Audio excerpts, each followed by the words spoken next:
guys, for today's video I'm going to cook Pancit Bihon, and here are the ingredients: bihon, water, oil, soy sauce, black pepper, shrimp cube, onion, garlic, carrot, celery, kinchay, cabbage, kikiam, and squid ball. For complete measurement, please keep on watching. Prepare all the ingredients.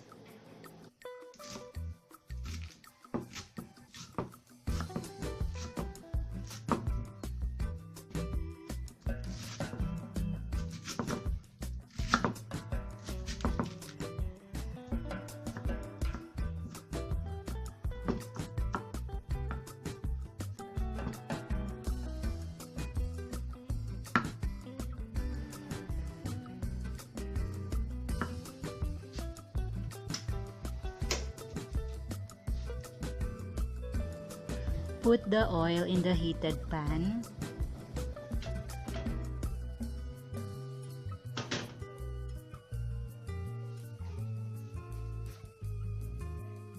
Saute the onion until light brown.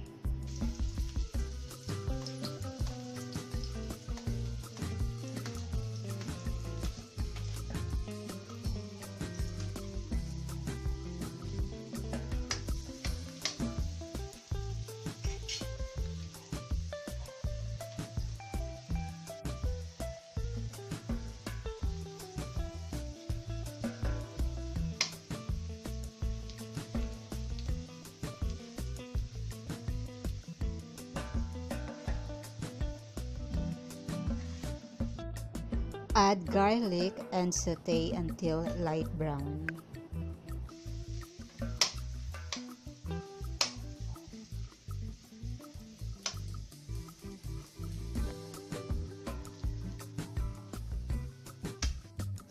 Add squid balls and kikiam and stir fry.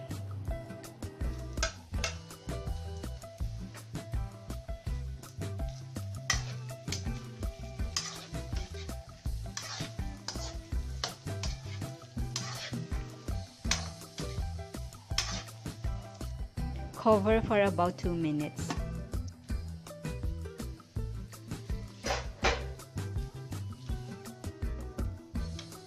Continue mixing until light brown.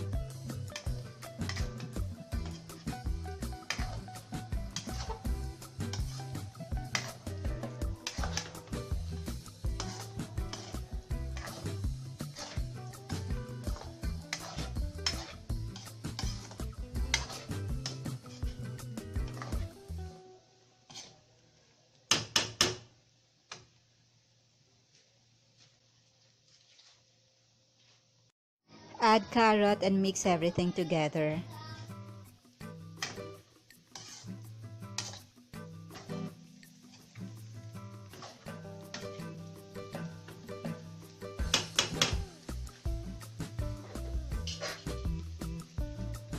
Cover for about 2 minutes.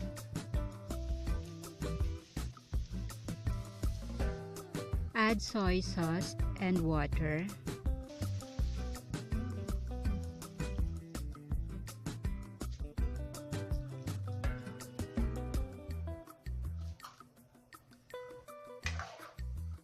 Mix everything together. Add shrimp cube. Cover for about 2 minutes.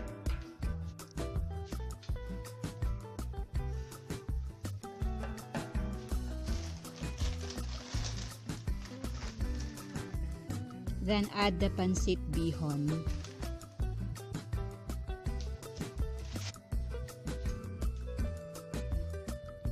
Gently press down the Pancit Bihon and cover for about 2 minutes.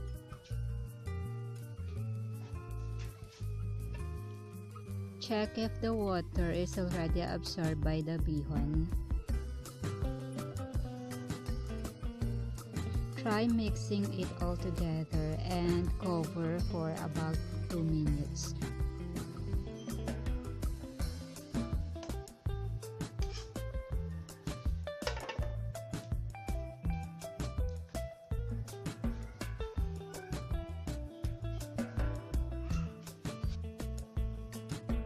If the water is gone but the pancit bihon is still raw, you may add some water according to your preference or until the bihon is already soft.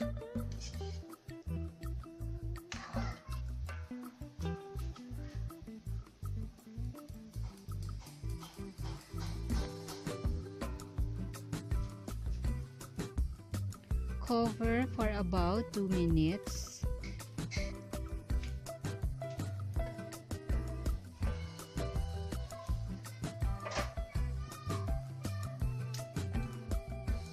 Mix the bihon using fork and spoon so that you can separate each strand evenly.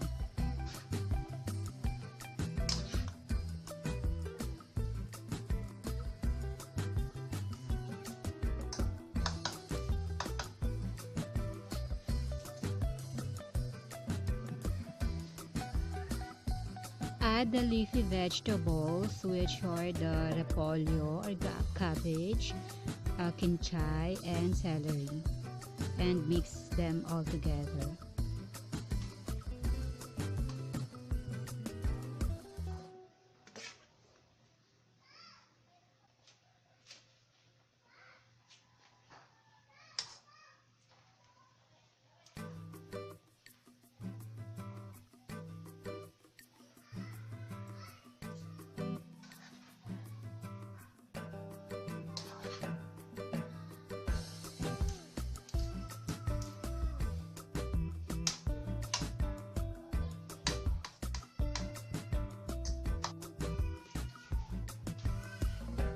Add the black pepper and mix everything.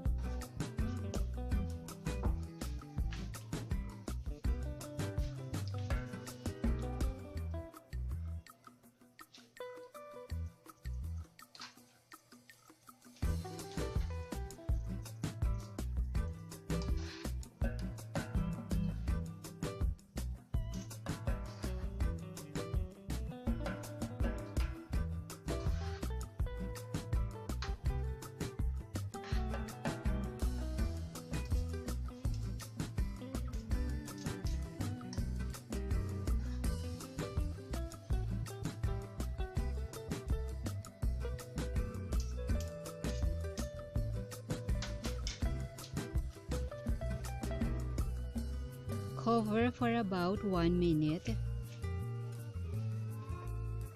And it's already done. You can already serve it and enjoy with calamansi or lemon on it.